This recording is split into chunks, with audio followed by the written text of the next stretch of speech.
अनिल जी, मोहन भागवत ने कहा है कि मुसलमान भी हमारे हैं। देखिए, ये केवल दिखावा है। भारतीय जनता पार्टी के शासनकाल में जिस तरीके से देश के मुसलमानों को चिन्हित करके और इनके तमाम उन सांसद ने संसद में गाली दी, संसद में एक सांसद रो रहा था, बिलख रहा था लोकतंत्र के मंदिर में, और उन्हीं के सांसद ऐसे ऐसे तालियों से उद्बोधन कर रहे थे। क्या वाकई में इस देश में लोकतंत्र में जो भारतीय जनता पार्टी कहती है, क्या भारतीय जनता पार्टी देश की जनता के हितों के लिए बात करती है? आप बताइए, आज देश का मुसलमान किस तरीके से प्रताड़ित किया जा रहा है। आपने देखा, सड़क के जरिए संसद तक आवाज पहुंचने का काम किया। मोहन भागवत कौन है? ये वही आरएसएस के लोग हैं, वही नफरती हैं जो इस देश में तमाम ऐसे विभिन्न समुदाय के लोगों को इन्होंने प्रभावित करने का काम किया है। ये सिर्फ और सिर्फ सरकार 2024 में अपनी सत्ता पाना चाहती है। ये किसी भी समाज की हितैषी नहीं है। ये समाज के नाम पे सिर्फ और सिर्फ राजनीतिक व्यापार करने का काम करते हैं। ऐसे व्यापारियों को 2024 में सत्ता से बेदखल किया जाएगा। सबका डीएनए एक है, हिंदू मुस्लिम सबका डीएनए। अब भैया, उनके नेता कौन है जो डीएनए चेक करते हैं इससे पहले? अब क्या मोहन भागवत को नहीं दिखाई दे रहा उसमें समुदाय? आज बताइए, आरएसएस की शाखा में क्या ज्ञान मिलता है? आपको पता है क्या ज्ञान मिलता है? ये जो हिंदू हितैषी सरकार है, ये हिंदुओं के नाम पे सबसे ज्यादा देश की सत्ता में हिंदुओं को प्रभावित करने का काम किया, मुसलमानों को प्रभावित करने का काम किया है। प्रधानमंत्री नरेंद्र मोदी जी ने तमाम ऐसे वायदे किए थे। उनके वायदों के जरिए क्या इस देश की जनता को विकास के पथ पर ले जाने का काम किया? ये सरकार विकास के पथ पे किसी भी जनता को नहीं पहुंचाने का काम किया। आज देश में रोजगार नहीं है, लेकिन आज मोहन भागवत की आप बात करेंगे, रोजगार का सवाल नहीं पूछेंगे। देश में शिक्षा के साल वो कह रहे सबके पुरखे एक ही थे। अरे भैया, सबके पुरखे एक ही थे तो क्यों आप ढिंडोरा पीटते हो कि मैं हिंदूवादी हूं? आप लिखते हैं सबका साथ, सबका विकास, सबका विश्वास, सबका प्रयास। स्मृति ईरानी का भी प्रयास है उसमें, है? स्मृति ईरानी का प्रयास नहीं दिखता है इस देश के विकास में? ये वही विकासकाली है, ये विनाशकाली विपरीत बुद्धि भारतीय जनता पार्टी का 2024 में पूर्ण रूप से सफाया है। ये जो लोग लोकतंत्र के मंदिर में तमाम ऐसे अभद्र टिप्पणियां करते हैं, इनके ऊपर कार्रवाई ये सरकार नहीं करती और कहती है मुस्लिम के हितैषी है। ये सरकार मुस्लिम की हितैषी है? ये सरकार मुस्लिम की हितैषी नहीं हो सकती।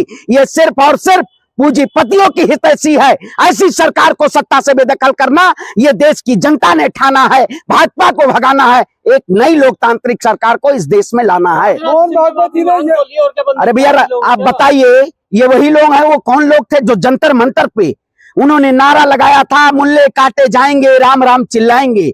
उनको शायद जेल की सलाखों के पीछे नहीं डाला गया, उनके ऊपर एनएसए नहीं लगाया गया, लेकिन एक विशेष समुदाय के लोग, अगर आज देश का मुसलमान निर्दोष है तो उसके ऊपर एनएसए लगा दिया जाता है।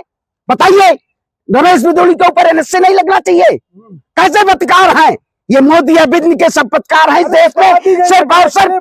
अरे भैया, कौन? आप बताइए, क्या देश के प्रधानमंत्री ने इस देश में महंगाई खत्म करने का काम किया? क्या देश में जिस तरीके से आज बदहाली है, क्या देश के प्रधानमंत्री ने किसानों को सम्मान देने का काम किया? खुशहाली है कौन? अरे भैया, देश बदहाल है, मोदी जी खुशहाल है, उनके मंत्री खुशहाल हैं। ये सरकार केवल और केवल पूंजीपतियों की सरकार है, कोई खुशहाल नहीं है। शायद आपके यहाँ मोदी जी का पर्चा आता होगा, बागेश्वर का पर्चा आता होगा, वही खोल के आ जाते हैं। क्या पूछना मोदी जी से? सवाल नहीं करने जाएंगे। लेकिन हम लोग, अरे मोदी जी बीजेपी के स्लीपर सेल लगते हैं। अरे भैया, भाजपा के स्लीपर सेल तो नहीं है। तुम्हारे ऊपर भी एनएसए चलवाना चाहिए। तुम लोग जैसे लोग नफरती इस देश की मीडिया को इस स्तर पे लाके खड़ा कर दिया आपने कि आज देश की जनता आप जैसे लोगों पे विश्वास नहीं कर रही है। भाजपा का नाम लेते ही तिलमिला जाते हो। क्या भाजपा देश है? भाजपा देश है? बताइए, भारतीय जनता पार्टी देश है? नरेंद्र मोदी देश है? नरेंद्र मोदी भगवान है? नरेंद्र मोदी भगवान है, दिव्य पुरुष है। दिव्य पुरुष? ये आपके मुंह से सुनाओ, एक नया आया है। अभी तक यशस्वी थे, तेजस्वी से अब आप दिव्य पुरुष ले आए। भैया, ये पता ना कल को मूर्ति भी घर में लगवा लेंगे। आप भी ले जाइए, मोदी जी की मूर्ति लगवा लीजिए। आज जो प्रधानमंत्री G20 में हबीबियों से मिले थे, आज मैं कहता हूं प्रधानमंत्री जी और भारतीय जनता पार्टी के सांसदों के वो जो कटिंग है ना क्लिप की, जो इनके सांसद के द्वारा तमाम ऐसे शब्दों का उद्बोधन किया गया है एक विशेष समुदाय को टारगेट करके, मोदी जी अपने हबीबियों को भेजिए तो पता चल जाएगा, थरथरा जाएंगे। थरथरा नहीं जाएंगे देश के प्रधानमंत्री? हबीबी से तो गले मिलते हैं और देश में नफरत फैलाने का काम करते हैं। हाँ, नफरत फैला रहे हैं, सबको साथ में लेके चल रहे हैं। नफरत आप उठाइए ना, इंडेक्स नहीं उठा रहे हैं आपको पता नहीं है। इस देश में जिस तरीके से एक समुदाय को चिन्हित करके उनके रेड़ी ठेड़ी पटरी ऐसे ऐसे लोग, ये कौन है संघ के लोग? आरएसएस, नारंगी, संघी, बजरंगी कौन है बताइए? इन लोगों ने जिस तरीके से, आपने हरित वहां देखा होगा हिमाचल में, ये लोग कहते हैं आप लोग भाग जाइए देश छोड़ के। अरे इस देश के मिट्टी में हर उस मुसलमान हिंदू का योगदान है। अशफाकुल्लाह खान ने अपने देश की आजादी के लिए फांसी को फंदे को चूमा था। क्या देश के प्रधानमंत्री और इन कच्छाधारियों ने देश की आजादी में अपना योगदान दिया था? बताइए। अब्दुल कलाम आजाद कौन थे? प्रधानमंत्री जी से पूछिएगा। अटल बिहारी वाजपेयी ने उनको लाके वहां पे सत्ता पे बैठाने का काम किया था, ऐसे ऐसे समुदाय को। लेकिन कुछ लोग हैं अंधभक्त जैसे, वो कहेंगे इस देश का मुसलमान पंचर। तो भागवत जी कह रहे हैं। अरे फिर अरे भैया मोहन भागवत पूरा नाम लीजिए, अब आप श्रीमद भागवत का नाम मत लीजिए। मोहन भागवत नाम है, देखिए भागवत जी है क्या मतलब? उनको रामायण में उसमें श्रीमद भागवत उनको कहने लगी है कल से। ये लोग यही हैं, ये सिर्फ नफरत के सौदागर हैं। और इस देश में अगर कोई प्यार का पैगाम लेके जा रहा है तो ये देश में एक ही नेता है, राहुल गांधी है, जो चाहे किसानों से मिलने की बात हो, किसानों की आवाज उठाने की बात हो, चाहे महिलाओं की आवाज उठाने की बात हो। लेकिन देश के प्रधानमंत्री ने महिला आरक्षण बिल लाने का तो काम किया, लेकिन अपनी ही परिवार की, अपनी ही बीवी को न्याय नहीं देने का काम किया। ऐसा प्रधानमंत्री होगा? समझ नहीं है ना राहुल गांधी, इतनी समझ नहीं। जो भी बता रहे नफरतखोर बता रहे, लेकिन यही आरएसएस जो भी हिंदुवादी संगठन है, ये सारे आपके दौर में पनपे हैं।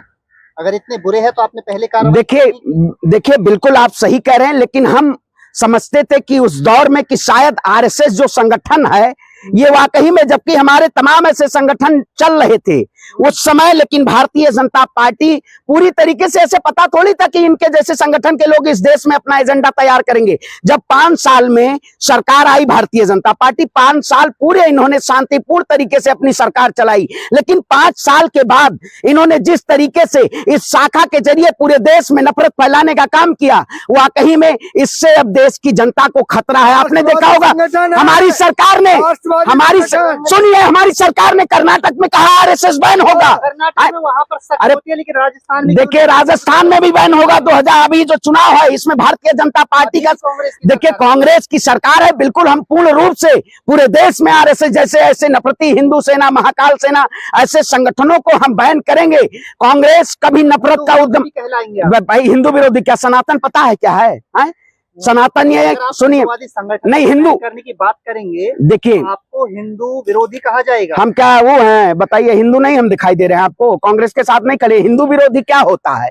हिंदू विरोधी ये मतलब हिंदू की विचारधारा में क्या कहीं किसी के प्रति? हिंदू मोहन भागवत के साथ है, असली हिंदू भैया। हम हिंदू नहीं हैं, हम तालिबानी हैं। तालिबान से आए हैं हम, बताइए हमारे तालिबान से हैं। बहुत सब हिंदुओं को, अरे बताइए, ये लोग हिंदू के नाम पे व्यापार कर रहे हैं। हिंदू धर्म कोई नहीं है, सनातन है, एक पद्धति है। उस पद्धति को जानना और समझना जरूरी है। ईश्वर ही आत्मा है, लेकिन मृत्यु हुई आत्मा है। लेकिन भारतीय जनता पार्टी ये अपना आत्मा क्या बनाई है? वोट बैंक का आत्मा। ये वोट बैंक के लिए जब इनको सत्ता में आना होगा तब ये अपनी राजनीतिक रोटियां सेकने के लिए हिंदू बन जाएंगे।